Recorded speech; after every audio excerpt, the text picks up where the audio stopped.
I booked the Airbnb because every hotel near Salem was either sold out or charging triple for a Friday in August. The listing called it a restored colonial guest cottage in Danvers, 20 minutes from downtown Salem, with a private entrance and historic New England character. The photos online made it look clean enough.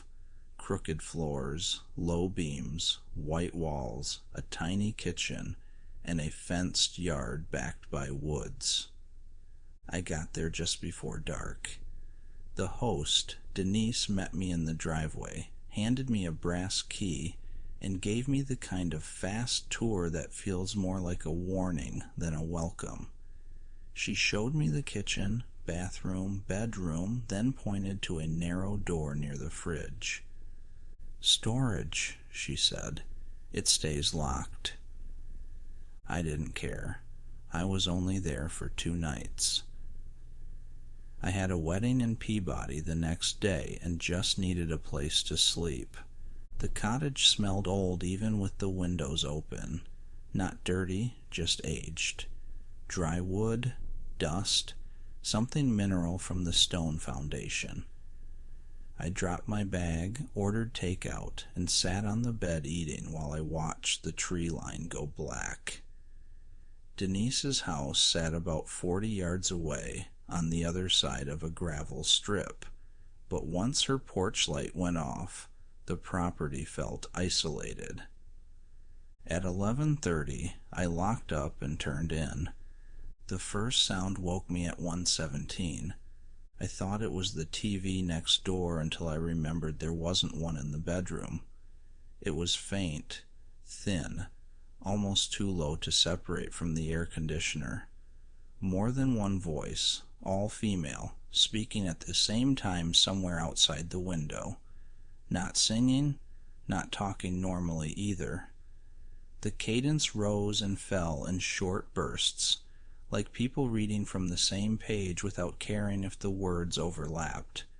I held still and listened. It stopped. I got up, went to the window, and looked out. Nothing but the yard and the woods. No flashlight beams, no phone lights, no cars on the road. I told myself it had to be people outside on a neighboring property, maybe teenagers messing around. Maybe someone playing audio near a fire pit. I went back to bed. At 2:03 it started again. This time it sounded closer. Not at the window. Under me. The cottage had been built over a short fieldstone crawlspace, and now the voices seemed to leak up through the floorboards in thin strands. I could not make out full sentences, only pieces. I heard my name once, or something close enough to make my skin tighten along my arms. Then I heard a string of words that sounded old, formal, almost church-like, followed by one clear phrase in a woman's voice. "She's here now." I sat up so fast I got dizzy. I turned on every light in the place. The voices cut off at once.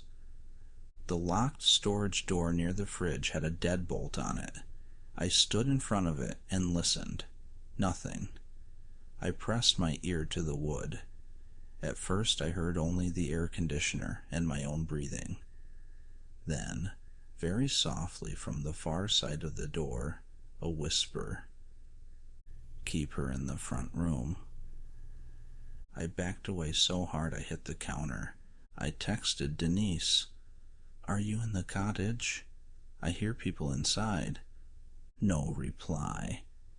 I called her through the app. It rang until voicemail. I should have left then, but I made the mistake people make when they still think there has to be a normal explanation. I grabbed my phone flashlight, unlocked the front door, and stepped outside to circle the building. The gravel crunched under my shoes. The night was hot and dead still. When I reached the side of the cottage, I saw light coming through gaps in the bulkhead doors set into the ground behind the unit. They were partly hidden by overgrown weeds. The listing had never mentioned a basement. The voices were clearer there, just below me, maybe 6 or 7 women speaking in low, measured bursts. I moved closer and heard Denise among them. I knew it was her because I had been standing 3 feet from her less than 5 hours earlier. "She used the name on the reservation," Denise said. "That should be enough." Another voice answered, calm and older. "Open after the 3rd pass." I ran for my car. Before I reached it, the porch light on Denise's house came on. She was standing on her back steps in a white robe looking straight at me, not surprised, not confused, just watching. 2 other women came out behind her, then another. None of them called after me. None of them moved fast. They simply started walking toward the cottage and the bulkhead as if they were already late for something important. My hands shook so badly I dropped the keys once trying to get into the car. When I finally got inside and started the engine, Denise stepped into the headlights. She lifted one hand, palm out, like she wanted me to wait. Her mouth moved. Even through the glass, I heard her clearly. "You were almost on time." I drove straight to a gas station on Route 1 and sat under the lights until sunrise. When I reported the place to Airbnb, the listing disappeared by that afternoon. Denise never answered my messages, and the refund came through without any argument. A month later, curiosity got the better of me. I searched the property address online. In 1987, the owner of the land behind the cottage had been arrested with 5 other women after a midnight trespassing complaint from a neighbor who reported ceremonial activity in the woods. No charges stuck. The article named them all. Denise was one of them. The cottage is still off the site, but the address remains in my trip history. I checked it last week. There's a new note under Host Details. No children, no pets, 1 guest only. I never believed in the whole witchcraft stuff, but when I heard those faint chants, an overwhelming sense of dread came over me, and I knew it was bad. I'm just glad I got out of there when I did, because who knows what would have happened.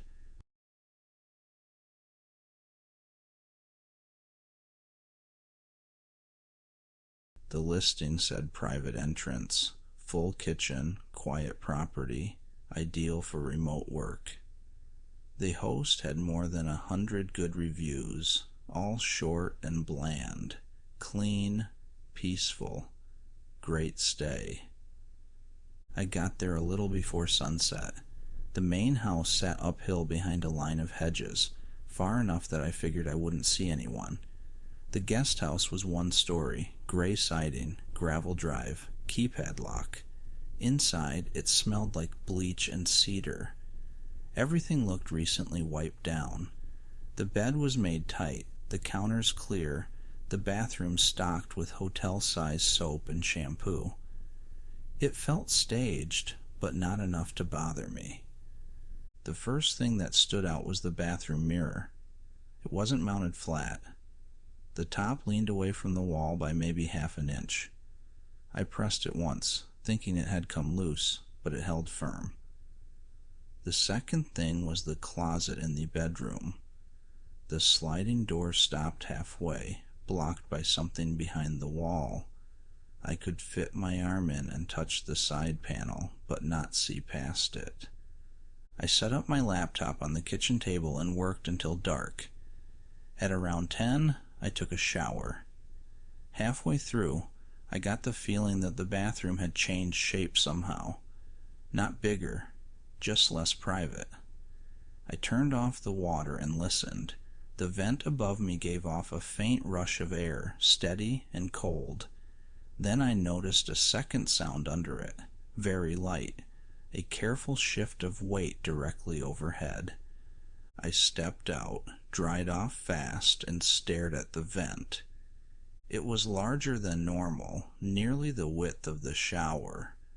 Fresh white paint covered the screws, but one corner had already cracked around the edges, like it had been removed recently. I told myself it was an animal in the crawl space. Squirrel, raccoon, something small. Still, I dragged the bedspread into the bathroom and covered the mirror. I barely slept. Every hour or so I woke up with the same feeling that someone had entered and stopped moving the second I opened my eyes. Nothing was out of place, nothing obvious. By morning I felt stupid. I made coffee, opened my laptop, and tried to act normal. Around noon, I noticed the back door wasn't fully latched. I remembered pulling it shut the night before, hard enough to feel it catch.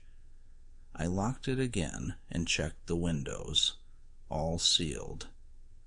That afternoon I went into town for groceries. I was gone maybe 30 minutes. When I got back, my suitcase was zipped differently. I always leave the pull tabs at the top. Now they were both at the lower corner. My laptop charger, which I'd looped beside the outlet, had been unwound and plugged into the opposite socket. I stood in the middle of the room trying to find some harmless explanation, and that's when I saw the bathroom mirror uncovered. The bedspread I'd hung over it was folded into a square on the sink. I left the groceries on the floor and went outside with my phone. I called Airbnb support and got put on hold. While I waited, I walked the outside of the guest house. The bathroom wall faced a narrow strip of dirt between the unit and a stand of trees.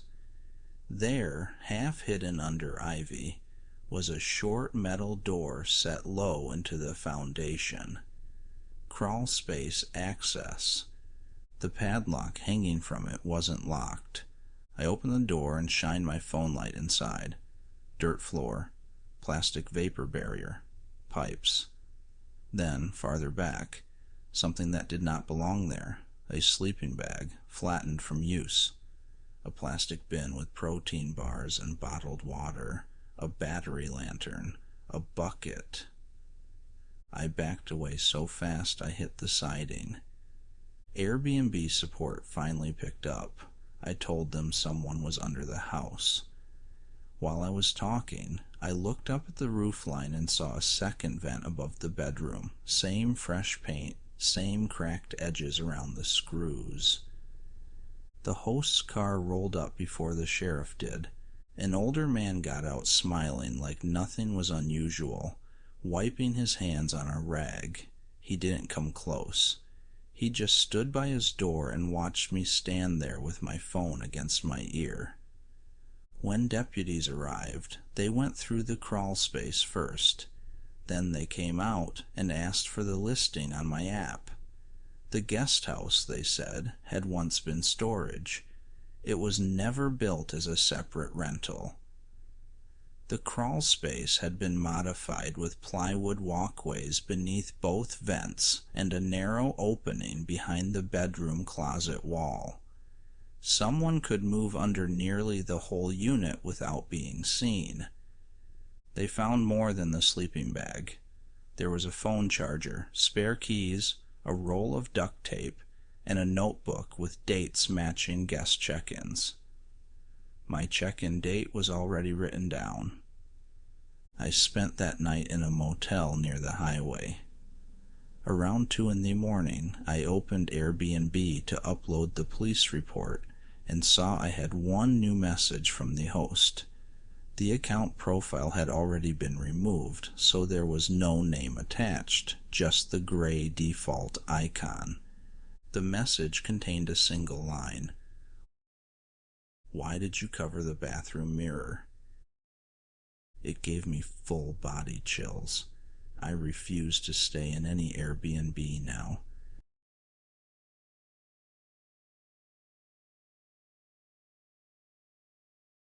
I booked the Airbnb because it was cheap, close to the wedding venue, and the reviews sounded normal. Quiet guest suite. Very attentive hosts. Spotless. It was attached to a large house outside Asheville, with its own side entrance and a gravel drive that curved past a garden and a detached garage. The hosts, Linda and Mark, were already outside when I pulled in, like they had been waiting for my car. Linda waved with both hands. Mark stood a few feet behind her, smiling too long. Linda met me before I could get my bag out. She was friendly in a rehearsed way, asking how traffic was, whether I wanted restaurant tips, whether I traveled alone often. Mark carried my suitcase without asking and led me to the guest suite. It was clean, staged, and a little too neat, like no one had ever really stayed there. Linda pointed out the coffee maker, the shower, the extra blankets folded at the end of the bed. Mark stood by the door and watched me look around. Then Linda said, "We like to make sure our guests are comfortable, so if you need anything at all, we're always just on the other side of that wall." She tapped the wall beside the bed with 2 fingers. I remember that because it was such a strange thing to emphasize. After they left, I unpacked, changed, and headed to the rehearsal dinner. When I got back around 10:30, the light over the side entrance was on. I was sure I hadn't left it that way. Inside, my shoes were lined up evenly against the wall. I had kicked them off near the bed before leaving. I figured housekeeping habit, then remembered this wasn't a hotel. Nothing else looked moved, but the place felt touched. That's the only way I can put it. A few minutes later, I got a message through the app from Linda. "Hope you had a nice evening. I straightened your shoes for you. You looked tired when you arrived." That hit me harder than it should have. I hadn't told her where I was going. I hadn't asked her to come in. I checked the listing again. It said private guest suite. It also said hosts may enter for maintenance if needed. Nothing about casual visits. I locked the door and set my bag against it before going to sleep. At 1:12 a.m., I woke up because the bathroom light was on. I always turn lights off before bed. I got up, turned it off, and stood there listening. The suite was silent, but I had that same feeling that someone had been in the room a second earlier and had just stepped away. I barely slept after that. The next morning, Linda was outside again when I opened the door. She held a plate covered with foil. "I brought breakfast," she said. "Mark noticed you didn't eat the muffins in the basket, so I made eggs instead." I had thrown the muffins away before leaving for the dinner because one of them had a long, dark hair pressed into the paper liner. I never mentioned it. I told her I was late and took the plate because refusing felt harder. She smiled and glanced past me into the suite. "Did you sleep better after the bathroom light?" she asked. I stared at her. She smiled like she'd asked about the weather. "Sometimes the switch sticks." At the wedding, I told 2 friends I was probably being dramatic, but one of them said I should check for cameras. That night I got back early and searched the room. I found one in less than 5 minutes. It was built into a black plug-in air freshener facing the bed. I unplugged it and turned it over. There was a tiny lens where a vent should have been. My hands went numb. I took a video of it, then checked the rest of the suite. I found another device under the TV stand, aimed toward the bathroom door. I messaged Linda through the app. I found hidden cameras in the suite. I am leaving now. The reply came almost immediately. Those are exterior security devices stored inside by mistake.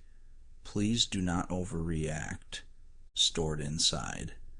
Pointed at the bed.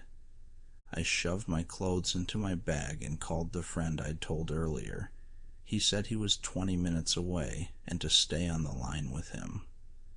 I dragged my suitcase to the door and moved the bag I had wedged there. It opened about 3 inches and stopped. Something heavy was pressed against it from the outside. My friend kept asking what was happening, but I couldn't answer.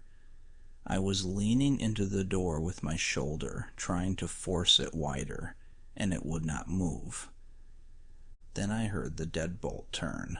Not mine. Another one. There was a second lock I hadn't noticed before, higher up on the frame, controlled from the other side. I backed away and looked at the wall Linda had tapped when I arrived, the one beside the bed. There was a small square in the paint, almost invisible, maybe the size of an outlet cover, only smoother. An access panel. On the far side of it was their house. My friend told me to go out the window. I dropped the phone, grabbed a lamp from the nightstand, and smashed the glass. The screen tore after 2 hits. I threw my bag out first, then climbed through and landed hard in the flower bed. As I got up, I looked back. Mark was standing inside the suite, in the gap between the bed and the wall, like he had stepped through a hidden door. He didn't chase me. He just watched. Linda was at the corner of the house near the driveway, still in her robe, holding my phone in one hand. When the police came, the host told them I had panicked after drinking and damaged property on my way out. They said the camera devices were old equipment from Mark's security business. They said the second lock was part of the original construction. They said the hidden panel was for plumbing access. I have never experienced anything like that, and I haven't stayed in an Airbnb since.